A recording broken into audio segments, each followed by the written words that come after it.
UP और उत्तराखंड की खबरों के लिए एबीपी गंगा को सब्सक्राइब करें और बेल आइकन दबाएं।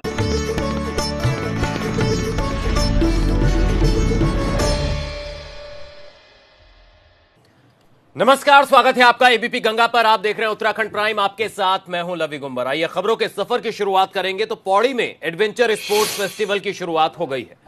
सीएम त्रिवेंद्र सिंह रावत ने एडवेंचर स्पोर्ट्स फेस्टिवल की शुरुआत की। इस फेस्टिवल में 13 राज्यों के प्रतिभागी हिस्सा ले रहे हैं। इस मौके पर सीएम त्रिवेंद्र सिंह रावत ने कहा कि अब सतपुली में हर साल फेस्टिवल का आयोजन किया जाएगा। इसके साथ ही सीएम ने नेयार घाटी में एडवेंचर प्रशिक्षण केंद्र खोले जाने की भी घोषणा की। इसके केंद्र को खुलने से साहसिक खेलों के शौकीनों को ट्रेनिंग के लिए बाहर नहीं जाना पड़ेगा। यहाँ पर तमाम जो साहसिक खेल हैं उसके लिए बहुत ही अनुकूल पाया गया है। जो जानकार हैं साहसिक खेलों के, उन्होंने इसको अनुकूल पाया है। दूसरी चीज़, जो रिवर राफ्टिंग है गंगा जी में होती है यहाँ, और बरसात के दिनों में हमने भी कुछ दिन पहले यहाँ पर प्रयोग किया था बरसात में कि यहाँ पर रिवर राफ्टिंग हो सकती है क्या। तो बहुत अच्छी राफ्ट यहाँ पर बनती हैं जब बरसात में, जब पानी इस नयार में हमारे आता है, तो उसका भी यहाँ पर बहुत अच्छा फ्यूचर है। यहाँ इस नदी में ये महासीर मछली के लिए सबसे उपयुक्त है उत्तराखंड में। तो एडवेंचर स्पोर्ट्स फेस्टिवल की शुरुआत हुई। इसी बीच एक बड़ी खबर आ रही है। सन निर्माण कर्मकार कल्याण बोर्ड का होगा स्पेशल ऑडिट। विभाग की तरफ से शासन से की गई ऑडिट की मांग, जल्द होगा कर्मकार बोर्ड का स्पेशल ऑडिट। 2017 से लेकर अब तक विभाग में फंड का हिसाब नहीं, इस वक्त की बड़ी खबर। स्पेशल ऑडिट के लिए शासन की ओर से तैयारी, श्रमिकों के पंजीकरण में गड़बड़ी का होगा ऑडिट।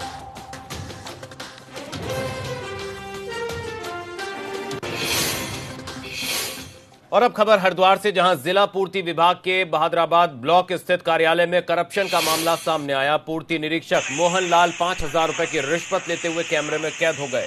इनकी ये वीडियो सोशल मीडिया पर वायरल हो गई। वीडियो वायरल होने से जिला प्रशासन में हड़कंप मच गया है। आनन फानन में जिला अधिकारी ने पूर्ति निरीक्षक के निलंबन की संस्तुति की है। जिला अधिकारी ने कहा है कि अगर कोई भी अधिकारी या कर्मचारी रिश्वत लेते हुए पकड़ा गया तो उसके विरुद्ध सख्त कार्रवाई की जाएगी। उसमें जो है तत्काल रूप से उनको निलंबन करने का संस्तुति दे दिया गया है और उनको मुख्यालय पे अटैच कर दिया है।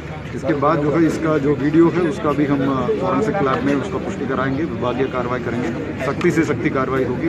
जो भी इस प्रकार का भ्रष्टाचार करने का अगर कोई सूचना है कृपया करके हमें भी सूचना दें। इस प्रकार का सबूत सहित मिलेगा तो और भी जो है सख्ती से कार्रवाई करें।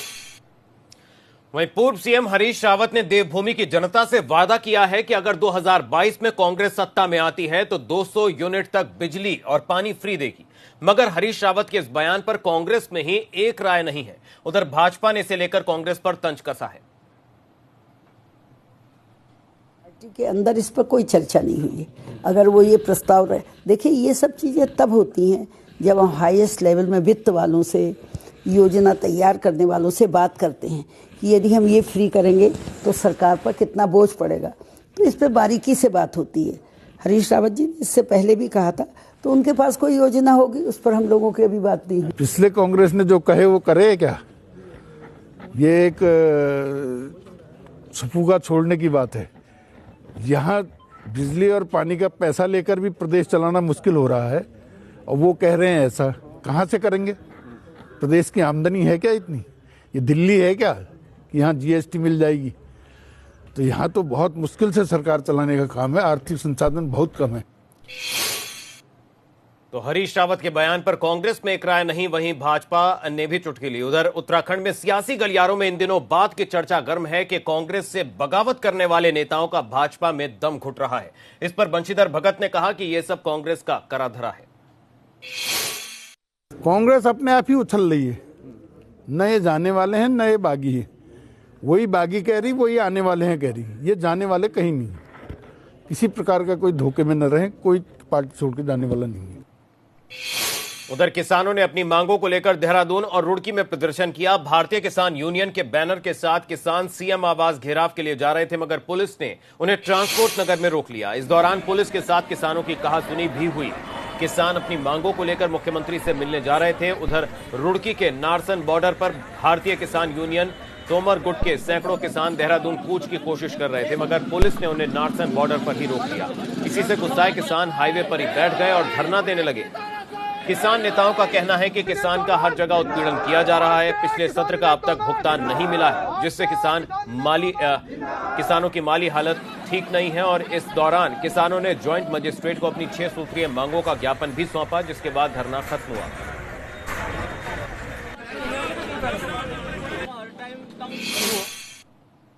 हेमकुंड साहिब में इस सीजन की पहली बर्फबारी हुई है। बर्फबारी के बाद हेमकुंड गुरुद्वारे के आसपास करीब 2 फीट तक बर्फ जम गई है।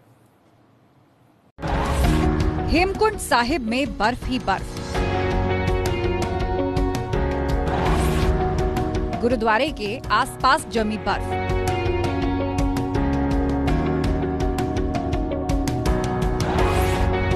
बर्फ से ढक गईं पहाड़ियां।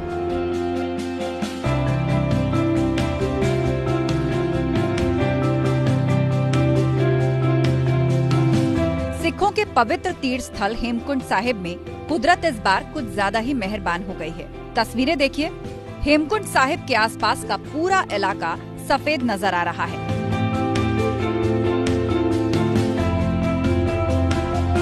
हेमकुंड साहिब करीब 15,000 फीट की ऊंचाई पर स्थित है। ये सिखों का सबसे ज्यादा ऊंचाई पर स्थित पवित्र धाम है। हेमकुंड गुरुद्वारे के पास 2 फीट से ज्यादा की बर्फ जम गई है। गुरुद्वारे के कुछ सेवादार हेमकुंड में गए थे।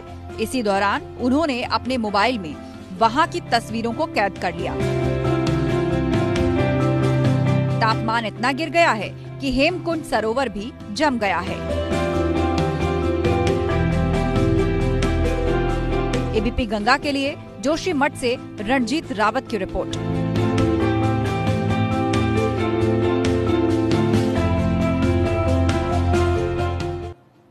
आज बद्रीनाथ धाम के कपाट बंद होने के साथ ही 4 धाम यात्रा का समापन भी हो गया है। कपाट बंद होने के मौके पर बद्रीनाथ धाम में बड़ी संख्या में यात्री मौजूद रहे।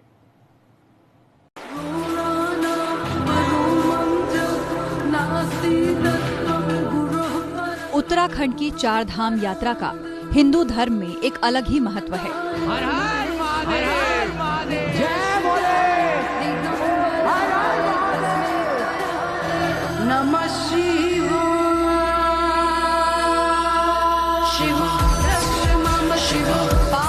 हिंदू धर्म के अनुयायी 4 धाम यात्रा के दौरान उत्तराखंड में स्थित 4 तीर्थ गंगोत्री, यमुनोत्री, केदारनाथ और बद्रीनाथ की यात्रा करते हैं।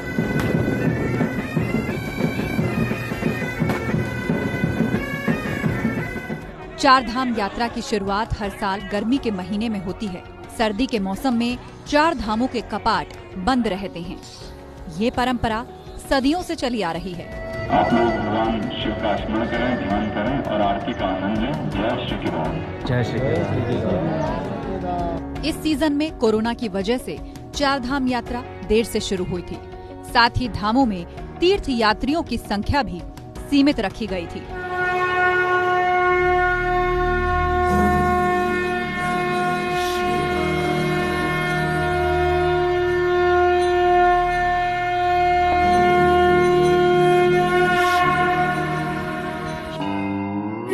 शिव पुरंदरा भद्र नट युगंधरा नमो गौरीनाथ शर्व अज केदारनाथ।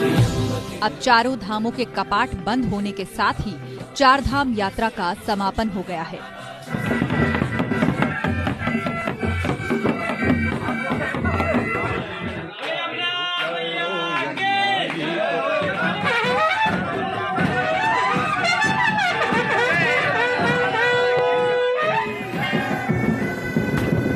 सबसे आखिर में बद्रीनाथ धाम के कपाट बंद हुए हैं।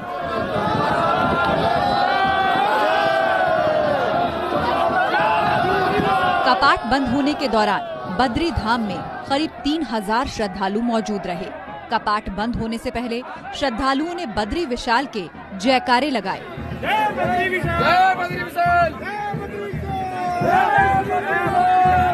अब आपको बताते हैं कि इस बार किस धाम के कपाट कब बंद हुए थे। 15 नवंबर को गंगोत्री धाम के कपाट बंद हुए थे, जबकि 16 नवंबर को यमुनोत्री धाम और केदारनाथ के कपाट बंद हुए।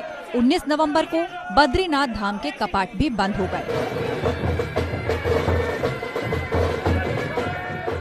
हर साल दुनिया भर से लाखों श्रद्धालु चार धाम ये दर्शन के लिए आते हैं। अक्षय तृतीया के मौके पर चार धाम की यात्रा शुरू होती है। कपाट खुलने के साथ ही श्रद्धालुओं का उत्साह देखते ही बनता है, मगर इस बार कोरोना ने ऐसा खलल डाला कि यात्रा का संचालन सही से नहीं हो पाया।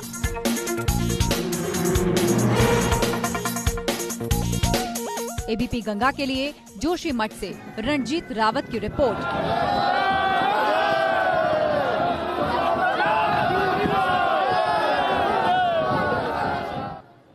तो शीतकालीन के लिए बंद हुए कपाट। रुक करेंगे बड़ी खबर का। कल ऋषिकेश में होगा जानकी सेतु शुभारंभ। इस वक्त की बड़ी खबर, सीएम त्रिवेंद्र सिंह रावत करेंगे शुरुआत। 2014 में रखी गई थी पुल की नींव। जानकी सेतु की लंबाई करीब 274 मीटर।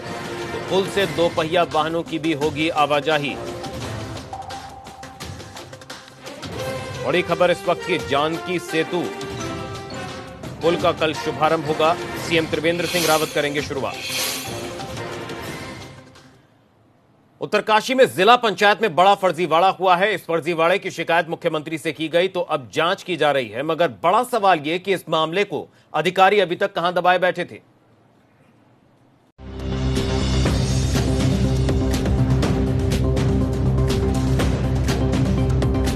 उत्तरकाशी की जिला पंचायत करप्शन को लेकर सुर्खियों में है। जिला पंचायत पर करोड़ों रुपए की हेराफेरी का आरोप है। करप्शन के इस चक्रव्यूह में जिला पंचायत से लेकर अधिकारी तक फंसे हैं।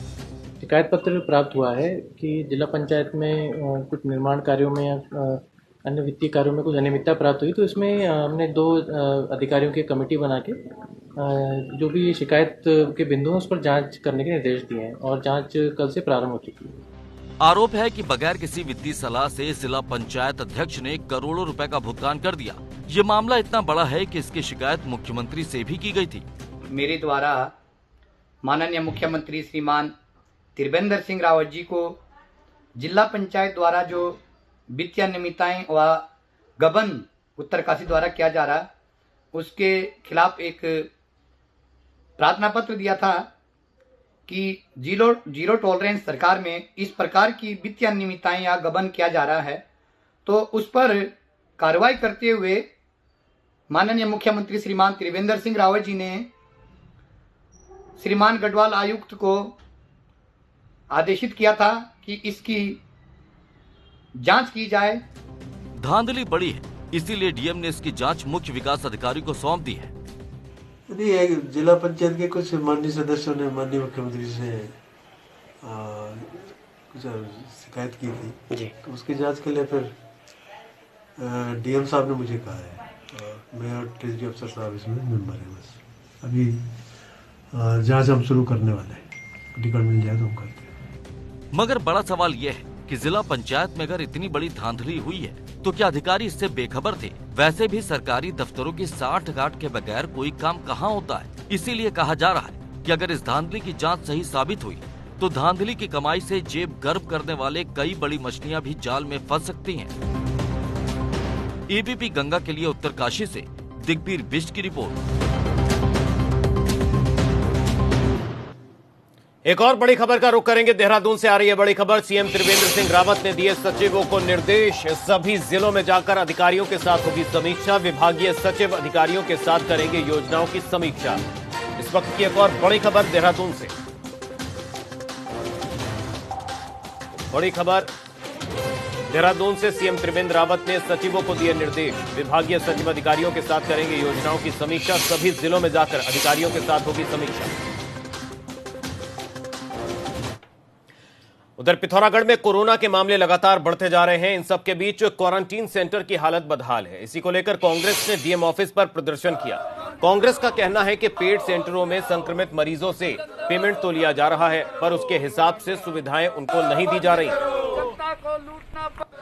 क्षेत्रवासियों के साथ खिलवाड़ बंद करो, बंद करो, बंद करो। तो उत्तराखंड से कोरोना का आज का अपडेट। इस वक्त की बड़ी खबर, कोरोना के 386 नए केस आए सामने। प्रदेश में कोरोना के 4133 एक्टिव केस। दून में कोरोना के सबसे ज्यादा 137 नए मामले। दूसरे नंबर पर नैनीताल, 53 नए केस नैनीताल से आए सामने।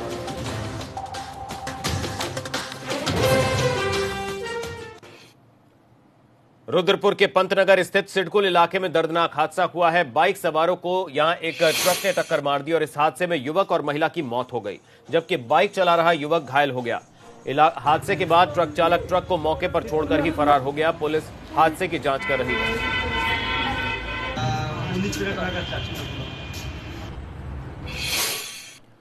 और खबरों में यहां लेंगे एक छोटा सा ब्रेक। ब्रेक के उस पार भी खबरों का सिलसिला जारी है। आप रहिए एबीपी गंगा के साथ। एबीपी गंगा, खबर आपकी, जुबान आपकी।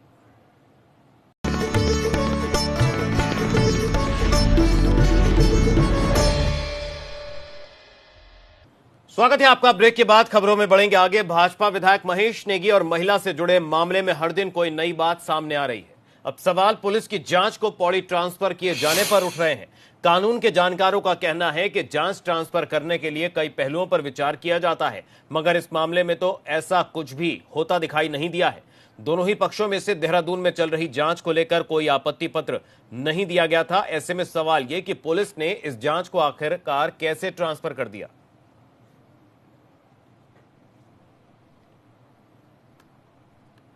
प्रार्थना पत्र इसमें जरूरी है। अगर प्रार्थी या अभियुक्त दोनों ही पक्षों में से किसी ने प्रार्थना पत्र नहीं दिया है तो पुलिस उसको हस्तांतरित नहीं कर सकती है। लेकिन इसमें यह भी है कि अगर जो विवेचक हैं, अगर उन्हें कोई प्रॉब्लम आ रही हो तो वो लिखित में एक प्रार्थना पत्र दे सकते हैं अपने आला अधिकारी को, अपने ऊपर वाले अधिकारियों को, और फिर उसका संज्ञान लेके वो उचित आदेश पारित कर सकते हैं। महिला के द्वारा तो इसमें सीबीआई इंक्वायरी के लिए मांग की गई थी। तो अब सीबीआई हम यद्यपि देहरादून पुलिस भी और हम लोग भी सीबीआई इंक्वायरी की आवश्यकता नहीं समझते थे, लेकिन चूंकि महिला एक पक्ष इसमें देहरादून पुलिस की जांच से संतुष्ट नहीं था, तो फेयरनेस के चलते हमने उसको पौड़ी ट्रांसफर किया। उधर बद्रीनाथ हाईवे पर रुद्रप्रयाग के पास रेल लाइन की सुरंग निर्माण में दरार पड़ गई है। दरार पड़ने की वजह से ग्रामीण अब दहशत में है। गांव के ऊपर दरार के अलावा एक बहुत बड़ा गड्ढा भी बन गया है। सुरंग के अंदर ही अंदर भूस्खलन हो रहा है, जिस कारण अब ग्रामीण खतरे के साए में जीने को मजबूर है। ग्रामीणों की शिकायत पर जिलाधिकारी ने मौके का निरीक्षण भी किया और संबंधित कार्यदायी संस्था को जल्द ही सर्वे कराकर ट्रीटमेंट करने के निर्देश दिए गए हैं। बीच में क्या लगा हुआ है? यहाँ तो आपका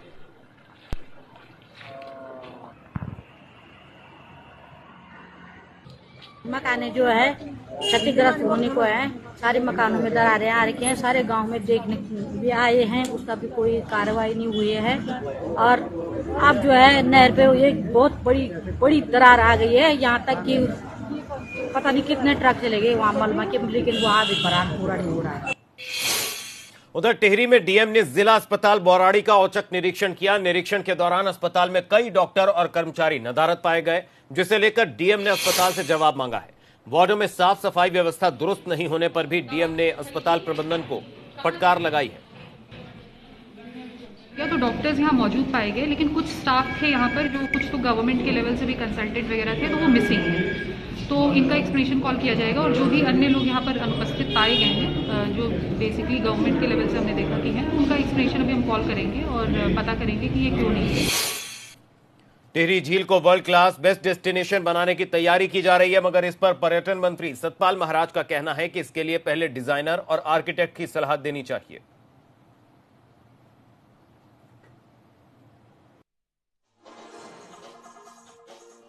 मेरा ये मानना है कि वहाँ पर वर्ल्ड क्लास डेस्टिनेशन बनाने के लिए हमें वर्ल्ड क्लास डिज़ाइनर्स को, आर्किटेक्ट को इन्वॉल्व करना पड़ेगा, जो अंतर्राष्ट्रीय ख्याति प्राप्त हों, क्योंकि उनके डिज़ाइन करने से ही कोई भी बैंक, कोई भी इन्वेस्टर जो है आसानी से तैयार हो जाता है। तो ये बहुत ज़रूरी है कि हम वर्ल्ड क्लास डेस्टिनेशन बनाने के लिए दुनिया के जो प्रसिद्ध, मैं समझता हूँ, रिजॉर्ट बनाने वाले हैं और आर्किटेक्ट हैं, उन सबको हमें उनकी सलाह लेनी चाहिए। वहीं नगरीय पर्यावरण संरक्षण परिषद के उपाध्यक्ष प्रकाश चंद्र ने चंपावत में स्टोन क्रशर का निरीक्षण किया। निरीक्षण के दौरान उन्होंने स्टोन क्रशर से पर्यावरण को होने वाले नुकसान का जायजा लिया। इसके साथ ही नियमों का पालन नहीं कर रहे क्रशरों को जल्द से जल्द व्यवस्था में सुधार करने की चेतावनी दी गई। जो स्टोन क्रशर नियमों का सही तरीके से पालन नहीं करेंगे, उन पर कड़ी कार्रवाई होगी। स्वच्छता होगी तो आदमी बीमार नहीं पड़ेगा। उसको कैसे हम इम्प्लीमेंट करें, कैसे हम जगह जगह सफाई करें, उसके लिए एनजीटी ने भी रूल बनाए हैं कि नगर में क्या होना चाहिए, क्या नहीं होना चाहिए। उसका परिपालन अपने क्षेत्र में भी हो, अपने उत्तराखंड में भी हो। इसके लिए भ्रमण है, इसीलिए दिशा निर्देश बैठक की गई है कि कैसे कंपोस्ट खाद बने, कैसे कूड़ा अलग अलग सेग्रीगेट हो, गीला कहाँ जाए। पर्यावरण संरक्षण परिषद के उपाध्यक्ष ने निरीक्षण किया, शारदा घाट इलाके में किया निरीक्षण, चंपावत में तमाम स्टोन क्रशरों का निरीक्षण किया और जहां पर भी नियमों की अनदेखी की जा रही थी और पर्यावरण को नुकसान पहुंच रहा था वहां पर दिशा निर्देश दिए गए हैं कि जल्द से जल्द व्यवस्था को दुरुस्त किया जाए। पर्यावरण संरक्षण परिषद के उपाध्यक्ष ने यह दौरा किया और जहां पर खामियां पाई गई वहां पर जरूरी दिशा निर्देश दिए गए।